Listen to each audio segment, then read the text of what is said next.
Here at the BRANDT Research Farm, we're putting agronomic strategies to the test and sharing insights to give you the info to grow. Today I want to talk about something that's pretty simple but powerful, and that's planter box treatments.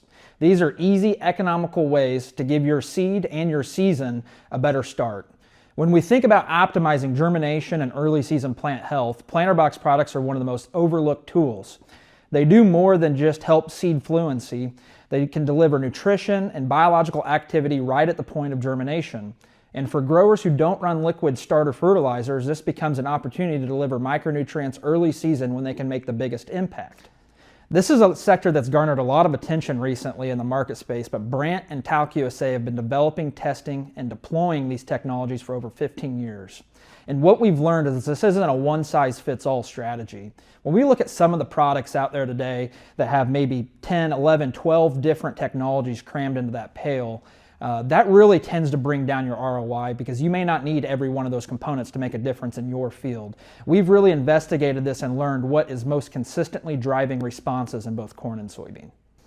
What we're looking at here is our brand ladder tier going into the 2025 growing season. We start on the left here with our base. That's purely seed fluency. It's an 80-20 blend of talc and graphite.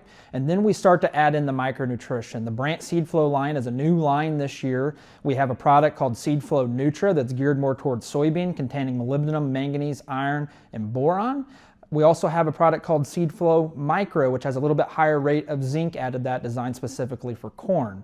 We then reach our BRANDT Enzyme Seed Flow line where we add in some enzymes. And then at the top of the tier, we have the Homeland line with Talc USA, which takes that micronutrition, the enzymes, and then adds in some key inoculants designed specifically for corn or soybean. Here we're looking at those different product lines and the technologies that are within those. All of these product lines, the Seed Flow, Enzyme Seed Flow, and Talc USA Homeland, have our Seed Flow micronutrient encapsulation technology. This is really key for delivering micronutrients with our seed fluency. If you think about some of these different elements, whether it's zinc, manganese, molybdenum, they have different densities or weights than the seed fluency itself, so they have to be encapsulated to allow them to stay within suspension or mixed within that pail. The other key component here is we want to add really good retention of this micronutrition to the seed without compromising the lubricity or the fluency properties of the product itself. And that's what we've achieved here with the Seed Flow micronutrient encapsulation technology. In this new line for us this year, the BRANDT Seed Flow line, we have what we call functionalized graphite. And I think this is one of the most innovative things we've come up with in a long time. If you think about what graphite is, it's essentially these thin sheets of carbon. And these carbon sheets are very slick, and that's what provides that seed lubricity. But it provides very little function beyond that point. What we're doing with those thin sheets of carbon is we're adding hydroxyl and oxygen groups that sort of act like a humic acid right there in the soil, on the seed, or on those root hairs. Those hydroxyl and oxygen groups can help attract and retain things like water, nutrition, and microbes right there along that seed. When we get into the BRANDT Enzyme Seed Flow line, we add in some very key enzymes, these mannanase and lipase enzymes. And then again, the Talc USA Homeland line has some inoculants that we're looking at. BRANDT Enzyme Seed Flow Zinc has been the value-added product that we have tested and looked at the longest amongst these products, and has provided very extremely high consistency for us in terms of responses in corn. It contains two enzymes, a lipase and mannanase enzymes. That lipase enzyme is working on breaking down lipids in our organic matter, and typically those lipids are bound to things like phosphorus and nitrogen, so we're helping make that available early season to the crop. And then those mannanase enzymes are breaking down complex carbohydrates, cellulose, hemicellulose. We have a lot of that in organic matter. We're breaking those down into simpler, absorbable sugars that are available for the microbiome or the root. So we're feeding that microbiome, we're breaking down organic residues, we're trying to jumpstart that mineralization process early season. The other key thing about these mannanase enzymes is they actually directly impact seed germination. We see that mannanase activity in the endosperm cap is consistently associated with radical emergence. So mannanase enzymes work on breaking down that endosperm cap, which allows the emergence or the release of that very first root, that radical root. And so we can directly impact germination in that way with these mannanase enzymes applied on the seed through the planter box. In turn, what we see out of that is a tighter germination window. This graph right here is showing with and without the application of Enzyme seed flow zinc under different organic matter levels. This is especially true under lower organic matter conditions where we have lower availability of nutrition early season, but we're tightening up that germination window, which we know is vastly important for high yield corn. You know, if I'm going out and I'm planting 36,000 plants per acre in corn, I need 95% of those seeds to germinate and emerge in a rapid and uniform fashion to maximize yield. And we can directly impact that with BRANDT Enzyme seed flow zinc. Some testing that we've done on this was in 2023 at the BRANDT Research Farm in a starter fertilizer trial where we're looking at different zinc sources. Here we're looking at a phosphorus-based starter fertilizer applied in furrow. We then looked at adding different zinc sources here. So we added 1 quart to the acre of 9% EDTA zinc, or sequestered 9% zinc. We saw a 6.6 bushel yield response. Then we looked at our liquid version of BRANDT Enzyme zinc. So this is a 4.5% liquid EDTA zinc plus those mannanase and lipase enzymes. So we saw a 9 bushel response. But then if we took that out of the furrow and we applied it directly to the seed, that zinc and enzymes on the seed with BRANDT Enzyme seed flow zinc, we saw a 12.1 bushel response. So a perfect stair-step response as we added technology in this scenario in 2023. And this is what that looked like out in the field. You can see the 9% zinc there on the left, Enzyme zinc in the middle, and then the seed fluency, the Enzyme seed flow zinc there on the right. Typically, if we get into a zinc responsive environment, we will see that response visually in terms of plant height and color. We know zinc is really important early season for auxin production. Auxin is that plant growth hormone that's going to signal cell elongation. So we end up with taller plants or longer internodes when we're zinc responsive in that scenario. And that darker color comes from nitrogen assimilation. Zinc is really key for that plant to use amino acids and form that into certain proteins and enzymes within the plant. So zinc is really important for utilizing the nitrogen that we're taking up into that plant. Here's some testing that we've done with third-party groups. A lot of these are university trials done with the University of Illinois and Purdue University over in Indiana, where we're looking at our Enzyme seed flow zinc planter box application versus a liquid Enzyme zinc applied to the furrow with the starter fertilizer. In this scenario, we are applying 5 gallons of the acre of 1034-0 in furrow and looking at either Enzyme zinc, the liquid Enzyme zinc at 1 quart per acre, or Enzyme seed flow zinc applied directly to the seed in the planter box. And on average, across all these testings, we saw a 5.6 bushel yield response to the Enzyme seed flow zinc and a 10.3 bushel yield response to the liquid Enzyme zinc. This is very consistent results, and this is key for growers who don't have that option to run liquid starter fertilizers. We're still seeing a significant response to Enzyme seed flow zinc. However, if we run into scenarios where we're going to be very zinc responsive, we're always going to probably opt for getting a higher load of zinc out there, and liquid versions are going to allow us to do that. So these can be used in combination with your typical liquid starter fertilizer applications. We then look at our top-end treatment here, the Homeland Corn Complete. That takes everything we had in the Enzyme seed flow zinc, so the zinc with the mannanase and lipase enzymes, and we add a more complete micronutrient package there, including copper, iron, manganese, and molybdenum. And then we have some bacteria or some inoculants that we're looking at. We have 2 azospirillum bacteria and 3 Pseudomonas bacteria. The azospirillum bacteria essentially colonize the root surfaces, and they can fix atmospheric nitrogen into ammoniacal nitrogen in the soil to allow that plant to take that up. Sort of like the symbiotic relationship that soybean has with bradyrhizobium, where it fixes a lot of its own nitrogen. We're trying to attempt that here with corn as well.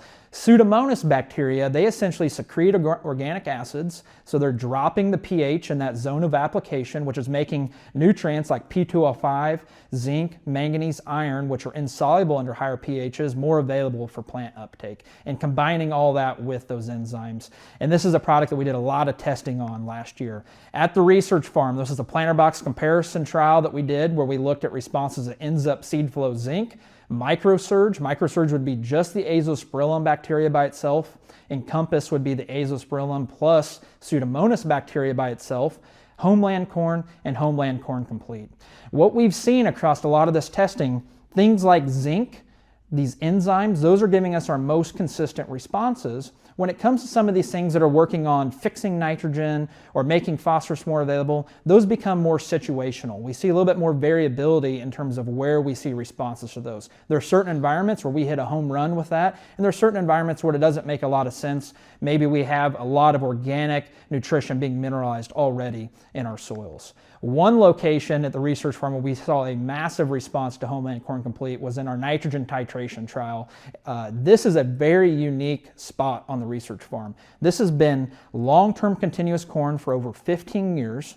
Also, for the last 10 years, it has been managed as a depletion plot, meaning I haven't applied P and K removal rates to this plot year over year. So we're only looking at N rates. This makes it a very unique site, similar to the Morrow plots at the University of Illinois. And in this scenario, we're looking at N rates, fall ammonia N rates from 0 pounds up to 300 pounds of nitrogen. And what we looked at this year was splitting the planter with and without Homeland Corn Complete. In these pictures right here, under that 200 pound N rate and in that 0 pound N rate, for both of those pictures, the rows on the right had Homeland Corn Complete applied, the rows on the left were untreated. This was the most visually striking response that we had at the research farm in 2024, season long. We saw it in taller, darker green plants early season, and we could see that impact all the way out through grain fill and senescence, where we're hanging on to some of that photosynthetic capacity, that dark green color, later into the season. And these were the yields. So we had 2 replications here. Again, those are our N rates across the bottom, 0 pounds up to 300 pounds of nitrogen applied in the fall. That average response to Homeland Corn Complete was 21.5 bushels. And there wasn't an N rate interaction there. We thought maybe we'd see a higher response under those lower N rates than we would under higher N rates, but that really wasn't the case here. We saw a very consistent 21.5 bushel yield response across the board. This is a lot of third-party testing that we did over 2024 with universities and third-party cooperators. This is small plot research, so it's a lot of replication. There's a lot of significance behind each one of these bars where we're comparing some of our different planter box products applied to corn. BRANDT Enzyme Seed Flow Zinc gave us an average response of 4 bushels. Homeland Corn gave us an average response of almost 3 bushels, and we had about a 2.5 bushel yield response to Homeland Corn Complete. Let's switch gears here and talk about soybean. We know that soybean has a very high nitrogen demand. It requires just over 4 pounds of nitrogen for every bushel it produces. In comparison, corn requires only 1 pound of nitrogen for every bushel it produces. However, we don't typically think about applying nitrogen for soybean. One, it's because soybean has a lower yield potential than corn does, but the other reason is because of its symbiotic relationship it has with Bradyrhizobium. Bradyrhizobium is a bacteria that colonizes the roots and allows that plant to fix nitrogen. There's a symbiotic relationship. The plant is sending carbohydrates to that bacteria for energy. In return, that bacteria is sending nitrogen, biological infixation, making that available for plant uptake. Typically, for a soybean plant, we rely on 50% of our total nitrogen requirement coming from this biological nitrogen fixation, and the other 50% coming from mineralization of nitrogen from our soil organic matter. Due to soybeans' high nitrogen requirement, I believe we're typically limiting nitrogen in high yield scenarios, especially late in the season when we get into grain fill. Grain fill begins for us right after R5 growth stage, but this also coincides with the senescence of our nodules. So at that point, we're relying only on soil mineralization, which typically cannot keep up with plant demand for filling those pods. So that's when we begin remobilizing nitrogen that we have stored in the plant. This is where planter box applications come in. Enhancing nodulation from the start early season may help mitigate late season nitrogen shortages by promoting greater biomass production and nitrogen accumulation. When we're looking at planter box applications of soybean, we're really focused on molybdenum. Molybdenum is involved in nitrogen utilization and manufacturing for soybean because of some key enzymatic processes. The nitrogenase enzyme is a big one. Nitrogenase actually catalyzes the conversion of atmospheric nitrogen into ammoniacal nitrogen through this process of biological infixation, and that nitrogenase enzyme requires molybdenum as a cofactor.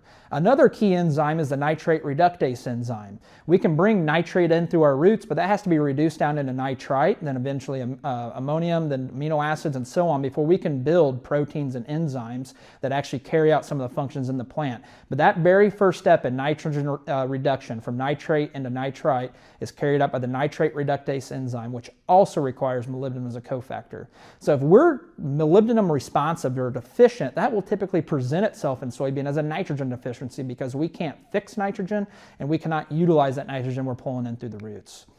We have a really good load of molybdenum in our Homeland soybean pale. It has a 10% molybdenum along with some copper, iron, manganese, and zinc, as well as that BRANDT Rhizobium inoculant. That inoculant is what's forming that symbiotic relationship with soybean. We can see some synergism there. You know, we're helping increase nodulation by supplying that inoculant to the seed, but then we're also providing that molybdenum, what's going to help catalyze the conversion of that atmospheric nitrogen into ammoniacal nitrogen.